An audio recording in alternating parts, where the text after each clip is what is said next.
Well, hello, Wakanda campers. We are so happy to greet you this day, and we trust that you are having a wonderful time in your cabins and that you're keeping them clean and swept out each morning. We're going to speak about our United States flag, our American flag, Old Glory. It has many, many names through the years, but what's really great about it, it is a flag that belongs to all of us. And just before I bring the flag in so that you can see it once again, we always stand in respect, and when the flag is placed or presented, then you may retire or be seated. So let's bring in our wonderful U.S. flag. This is Lucy O'Reilly, who is our presenter and placer of the American flag. And we thank her so very much. Our flag, as you know, has many different symbols on it. You might note, of course, the color right away. The red, the white, and the blue. And oh, by the way, it's okay to touch the flag. We can handle the flag as best we wish. What we don't usually do is have it fall or sit on the ground or the floor. We always hold it high in respect. The colors, red, white, and blue, have different symbols too. It has stripes or bars, however you explain it. It has a field of blue, and of course, the beautiful stars. The stripes, red and white, the red is for valor and for bravery. The blue field where the stars are is going to represent justice and reliance. When we look at the white, that represents purity of ourselves and innocence. And of course, other things too. There are 13 stripes. They represent the original 13 colonies before we became statehood. The white stars represent our 50 states. And through the years, there's been a different amount of stars, to begin with 13, and then growing from there up to 50 that we have today. We always display the flag in front and on top of all other flags. So whether it be a state flag or an organizational flag, the American flag always stands forward and just above all else. Oftentimes when we display it, we usually have a couple of people, 2, 3 persons to help to display it. Well, you might have noticed a little fringe on this flag. That's mostly ceremonial. So on special occasions, you'll see a flag that has a little bit more ornament on it. And we're so proud of it. When we bring the flag in, or when we raise it on a pole, we usually have 2 or 3 people.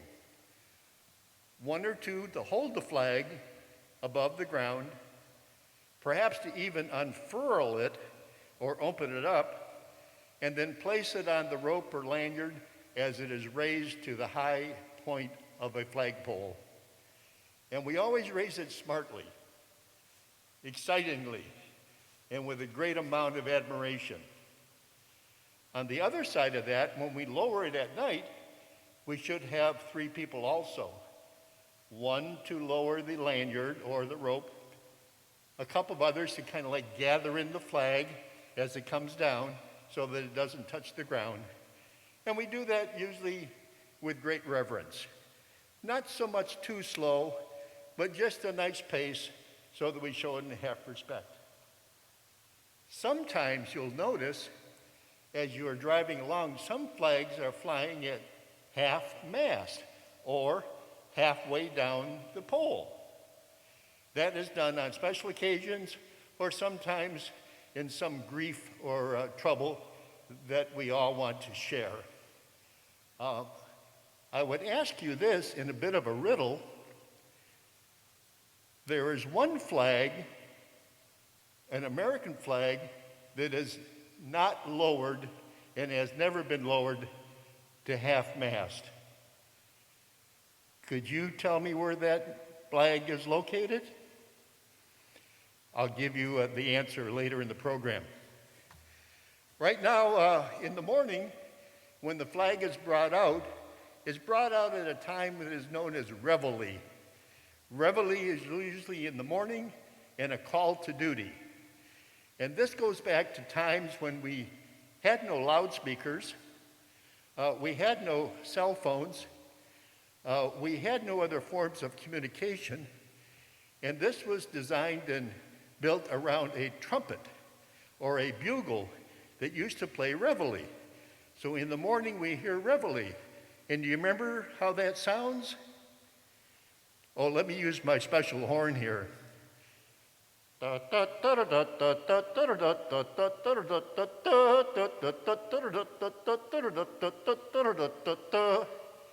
call to reveille is a call to duty, the beginning of the day. And it stays that way, and everybody gets up and goes to work. Later on, in the evening, we bring the flag and the colors down, usually at the end of the day. Oftentimes at sundown or a particular time at night. And we use the bugle once again to signal to everybody that it is the end of the day and a time for rest. Do some of you know how that tune goes for taps? Let me use my special trumpet once again. It's a bugle sound. Da, da, da, da, da, da, da, da, da, da, da, da, da, da, da. Did you know there are words to go with that? Many, many words, signaling the end of the day. And if you follow along, it's like this. Day is done, gone the sun, from the lake, from the hills, from the sky. All is well, safely rest, God is nigh. So the flag takes part in all of those ceremonial times, but it's also information throughout the day. Now then, at the end of the day, when the flag comes down, I mentioned earlier that we have a few people, 2 or 3, that bring the colors down, the flag. And we always stand and face the flag when it is brought up or brought down from a flagpole. And when we do have the close of day, the flag is folded. As a matter of fact, it's folded, once again, 13 times. And each one of those special folds has a special meaning that maybe we can learn about at another time. And when it is finished, it is folded into a triangle, always with the stars up. And this really signals that it's our national motto of, "In God we trust." The 3 sides of the triangle can be a number of things. It might remind us of the Cockney hat that they wore back during the early part of our country by maybe Washington's army or our troops in the field. Also, I like to think of it as the Father, the Son, and the Holy Spirit. You might find some other things such as duty, honor, and country, or something that represents our freedoms and our liberties and our alliance.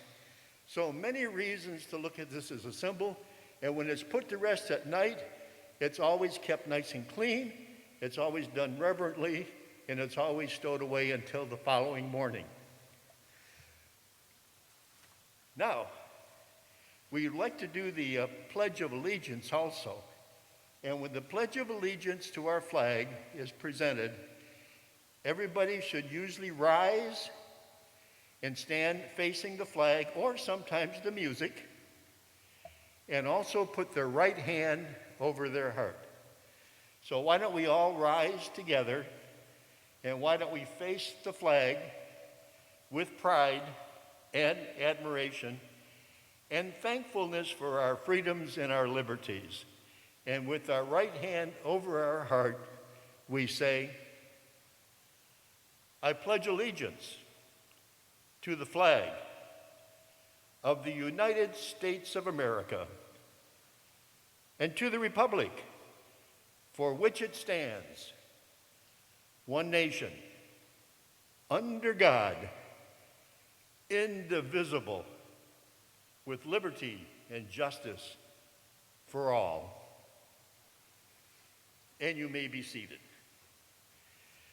Friends, I hope you're enjoying this time staying in your cabin at your own Camp Wakanda. And remember I asked you earlier about the flag that was never lowered to half-mast? How many of you remember the time that our astronauts placed it on the moon, where it still stands proudly to this day? That's where that flag is located. So how about that? And have a wonderful day, have a wonderful week at Cabins in Camp Wakanda. Bye for now.